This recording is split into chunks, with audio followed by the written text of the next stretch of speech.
نحمده ونصلي على رسوله الكريم اما بعد فاعوذ بالله السميع العليم من الشيطان الرجيم بسم الله الرحمن الرحيم ان الله اشترى من المؤمنين انفسهم واموالهم بان لهم الجنة۔ اسلام ایک مکمل ضابطۂ حیات ہے جس میں فرد کی زندگی کے ہر پہلو کو درست طریقے سے گزارنے کی ہدایت دی گئی ہے۔ دین اسلام میں اعمال کی اہمیت کو بہت زیادہ زور دیا گیا ہے اور ہر مسلمان کو اپنی زندگی کے ہر شعبے میں اللہ تعالی کے راستے پر چلنے کی ترغیب دی گئی ہے۔ ہر نیک عمل کی بنیاد اخلاص پر ہے، یعنی ہر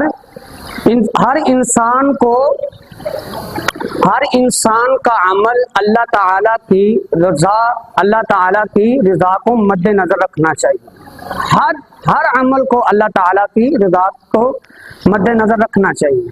اللہ ذوالجلال والاکرام نے قرآن مجید میں اعلان فرمایا، ان اللہ اشتری من المؤمنین انفسهم واموالهم بان لهم الجنہ، بے شک اللہ تعالیٰ نے مومنوں سے ان کے مالوں اور جانوں کے ساتھ سودا کر لیا ہے کہ ان کے لیے جنت ہے۔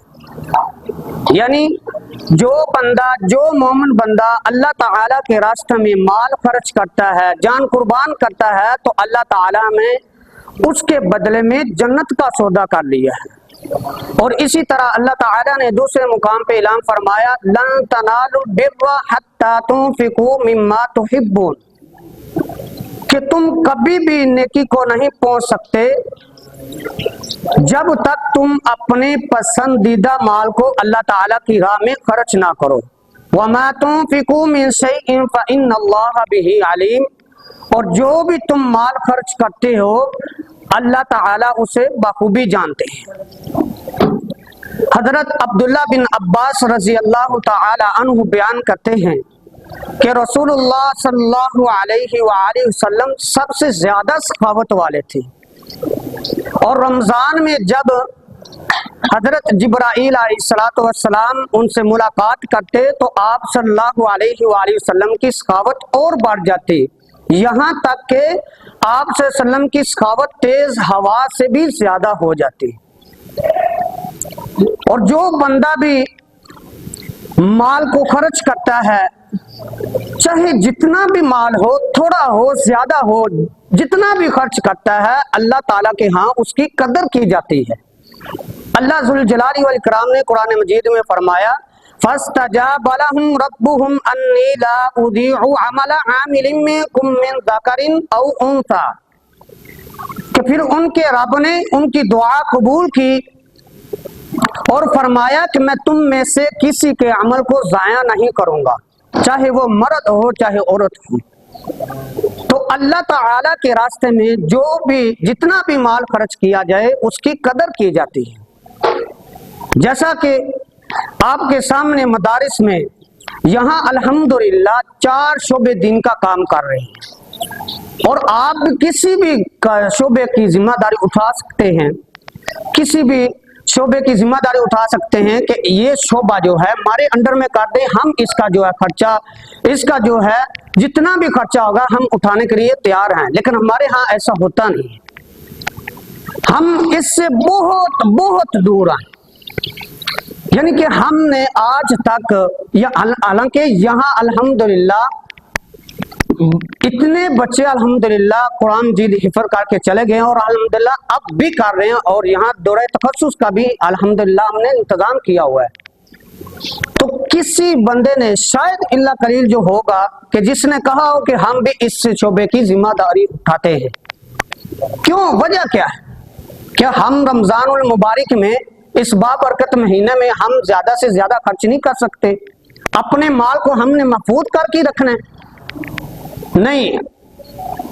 جو نبی الحمدللہ، وہ نبی جو ہمارے نبی ہیں، وہ دنیا کے اندر رہ کے سب سے زیادہ خرچ کر سکتے ہیں تو ہم کون ہو سکتے ہیں کہ ہم مال کو اپنے پاس محفوظ کر کے رکھیں۔ حضرت ابو ہریرہ رضی اللہ تعالی عنہ بیان کرتے ہیں کہ رسول اللہ صلی اللہ علیہ وآلہ وسلم نے فرمایا کہ جو بندہ اللہ تعالیٰ کی راہ میں مال اور جان سے جہاد کرتا ہے، اللہ تعالیٰ کے ہاں اس کا مقام و مرتبہ بڑھ جاتا ہے۔ کیا ہم نہیں چاہتے کہ ہمارا مقام و مرتبہ اللہ تعالیٰ کے ہاں بلند ہو؟ اگر ہم چاہتے ہیں تو پھر اللہ تعالیٰ کے راہ میں خرچ کریے۔ اللہ تعالیٰ سے دعا کہ اللہ تعالیٰ ہمیں زیادہ سے زیادہ خرچ کرنے کی توفیق عطا فرمائے۔ میں اپنے استاد محترم مولانا حافظ عبد الوہی صاحب سے گزارش کرتا ہوں کہ وہ دعا کریں کہ اللہ تعالیٰ جتنے بھی مسلمان بیمار ہیں انہیں شفاء کاملہ عاجلہ عطا فرمائے۔ يا رب لك الحمد كما ينبغي لجلال وجهك وعظيم سلطانك. اللهم صل على محمد وعلى آل محمد كما صليت على إبراهيم وعلى آل إبراهيم إنك حميد مجيد. ربنا ظلمنا أنفسنا وإن لم تغفر لنا وترحمنا لنكونن من الخاسرين. اے اللہ ہمارے کتنے بزرگ اساتذہ، علماء، مشائخ، والدین دونوں یا بعض کے والد یا بعض کی والدہ دنیا سے ہمیں چھوڑ کے داغ مفارقت دے کے یا اللہ تیرے پاس آ گئے ہیں۔ یا اللہ ان کے گناہ معاف کر دے، ان کی قبریں جنت کے باغیچے بنا دے۔ یا اللہ ان کی قبریں تحت نگاہ کشادہ کر دے۔ یا اللہ ان کی قبریں نور سے بھر دے۔ یا اللہ ان کے گناہ معاف کر دے۔ ہمیں ان کے پیچھے نیکیوں پر قائم رکھ۔ ہمارے گھروں کی حفاظت فرما، ہماری جانوں کی، ہماری بیویوں کی، ہمارے بچوں کی حفاظت فرما، بیماریوں سے، تکلیفوں سے، پریشانیوں سے، اور بالخصوص یا اللہ شیطانی حملوں سے محفوظ فرما۔ یا اللہ شیطان کے فریب و دھوکے سے بچا۔ یا اللہ اپنی اطاعت کا شوق پیدا فرما۔ یا اللہ مسجدوں کا شوق پیدا فرما۔ یا اللہ جماعت کے ساتھ تکبیر اولیٰ کے ساتھ نماز پڑھنے کا شوق اور محبت پیدا فرما۔ یا اللہ ہماری نسل کی، ہماری اپنی، ہمارے نوجوانوں کی حفاظت فرما، بیٹوں کی، بیٹیوں کی حفاظت فرما برحمتک یا ارحم الراحمین۔ یا اللہ جو مسجد کی رونق اس وقت نظر آ رہی ہے، یا اللہ یہ ہمیشہ کے لیے بحال فرما دے، ہمیشہ کے لیے مسجدوں میں یہ رونق نصیب فرما۔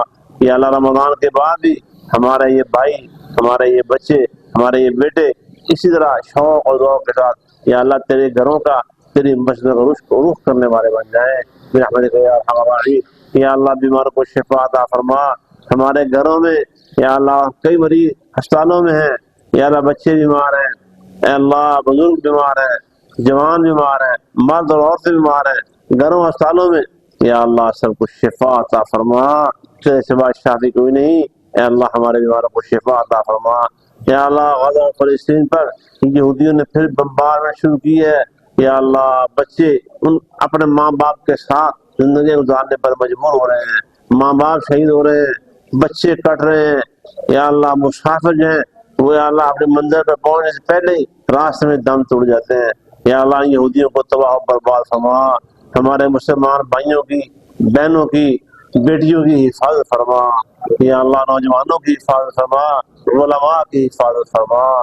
یا اللہ ہمارے ملک پاکستان میں، فلسطین میں اور پوری دنیا میں جہاں کہیں بھی اہل علم، اہل حق موجود ہیں، اے اللہ ان کی حفاظت فرما۔ یا اللہ کشمیر کا مسئلہ حل فرما۔ یا اللہ ہمارے کشمیری مسلمانوں کی مدد فرما۔ یا اللہ ہندو بنیے کو اور یا اللہ یہودیوں کو تباہ و برباد فرما۔ عالم اسلام کی حفاظت فرما۔ یا اللہ جو عمرہ کرنے ہمارے بھائی بہنیں بچے مکہ مکرمہ اور پھر اس کے بعد مسجد نبی پہنچے ہوئے ہیں، یا اللہ ان کو خیریت سے رکھ، حرمین شریفین کی حفاظت فرما۔ اور یا اللہ ہمارے لیے بھی حرمین شریفین حاضری کے دروازے کھول دے۔ یا اللہ ہمارے لیے، ہماری بیویوں کے لیے، بچوں کے لیے، پورے گھرانوں کے لیے حرمین شریفین حاضری کی یا اللہ تو راستے کھول دے، آسان کر دے۔ یا اللہ پیسوں سے نہیں جاتے، تو لے کے جاتا ہے، یا اللہ ہمیں وہاں جانے کے لیے آسانی فرما دے۔ یا اللہ ہمارے مشکل آسان فرما، پریشانیاں دور فرما، مقروضوں کے قرض دور فرما۔ یا اللہ جو مشکل حالات ہیں، کاروبار نہیں چل رہے، یا اللہ مسجدوں مدرسوں کے کام بند ہو رہے ہیں حالات کی وجہ سے، اے اللہ تو اپنی مدد فرما، ہمارے مدرسوں کی حفاظت فرما، ہماری مسجدوں کی حفاظت فرما۔ یا اللہ لوگ عاجز آ گئے ہیں مسجدوں مدرسوں کی مدد کرنے سے، کمزوری دکھا رہے ہیں، یا اللہ تو آپ ان مسجدوں اور مدرسوں کا کفیل بن جا، حمایتی بن جا، وکیل بن جا، یا اللہ تو ہمارے کام اپنے ذمہ لے لے۔ وتولنا فی من تولیت، اے اللہ اپنی مدد اتار دے، یا اللہ اپنی مدد کرنے والے بندے بھیج دے، اللہ ہمارے حامد ناصر بندے بھیج دے۔ وتولنا فی من تولیت یا حی یا قیوم برحمتک نستغیث، یا حی یا قیوم برحمتک نستغیث، یا حی یا قیوم برحمتک نستغیث۔ اللهم انا نسألك بأننا نشهد انك انت الله لا اله الا انت الاحد الصمد الذي لم يلد ولم يكن له كفوا احد، یا اللہ ہماری مدد فرما، یا اللہ ذکر فرما۔ وصلی اللہ تعالی علی خیر خلقہ محمد وآلہ وصحبہ اجمعین برحمتک یا ارحم الراحمین۔ حاول شاهد يعني او يا انت هون